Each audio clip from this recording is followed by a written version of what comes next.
face-off challenge is a fun game that can be instituted at any point in a season, but usually towards the beginning. It's also fun in a camp setting or even informally in a parking lot while waiting to get into the rink. During a house or club league season, it's usually best to rotate the face-off taker or takers and make sure everyone gets a turn, whether it's switching every face-off, every period, or every game. At a certain point of the season, competitive lacrosse teams like rep teams will have to figure out who are their best few face-off takers that they can roll with for the rest of the season. The face-off challenge is a great way to figure that out. Okay, so guys, come on over. A couple of us were confused about how face-off works. Okay, so how it happens. Okay, the ref puts the ball down. He steps back, he goes down. Okay, so both players go down. So both players are down. How it works? It goes.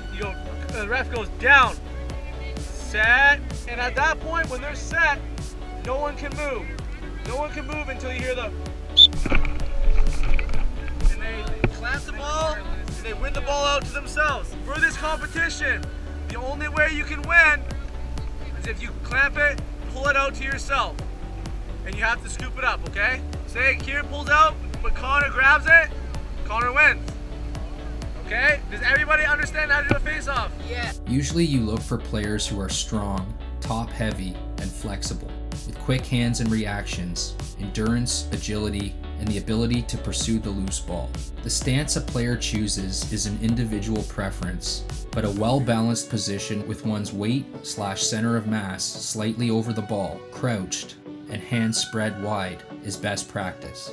Multiple moves and tactics, such as the clamp, the half clamp tie-up, the screwdriver plunger, etc., are often employed with good face-off takers usually keeping their eyes up while taking the face-off and keeping an eye on the ref while trying to get a sense for the timing of their cadence.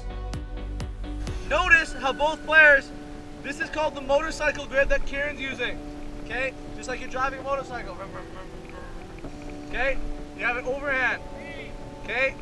The other grip, the switch hand grip, is if you have your top hand underneath, like you're doing a bicep curl, and the bottom one is the motorcycle grip. Some players like to use that because they think they can get a better pinch on it and pop it out. Personally, I like the motorcycle grip because you can flick your wrist over and it's a little quicker, okay? Once the whistle blows, face-off takers are supposed to pull straight back, but often first use their arms/legs in a quick and powerful punching motion to gain leverage, pulling back when instructed by the referee. For the face-off challenge drill, arrange players into partners spread out along the restraining lines with players in a face-off stance, meaning their right shoulder is facing one net or the other, with sticks lying flat on the ground. Variation number 1 is the restraining line variation. Once all players are set along the restraining line, the coach blows the whistle, with players encouraged to make their first movement as a pulling back motion. To win the face-off, players must pick up the loose ball in a winner-goes-on format using the honor system. Continue until there are 2 players left and have them face off in a best 2 out of 3 to crown a champion.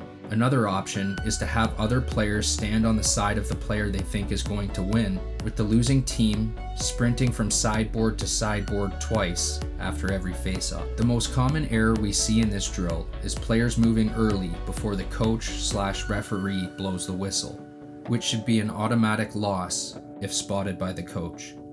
Variation number 2 is the face-off circle variation, with all players standing around the face-off circle, and they are allowed to bat the ball away if it comes near them, although they can't move their feet.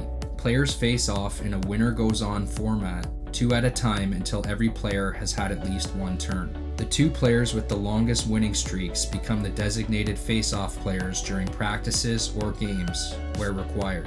If one of the last players has a streak going, a few volunteers should be allowed to go twice, to see how many in a row this player can get. Lastly is the team's variation, variation number 3. It is the same as variation number 2, but whoever wins the face-off, their team is scored with a point. Both teams send a new player into the circle each round, and games can be played up to 5 or 10 in variation number 3A.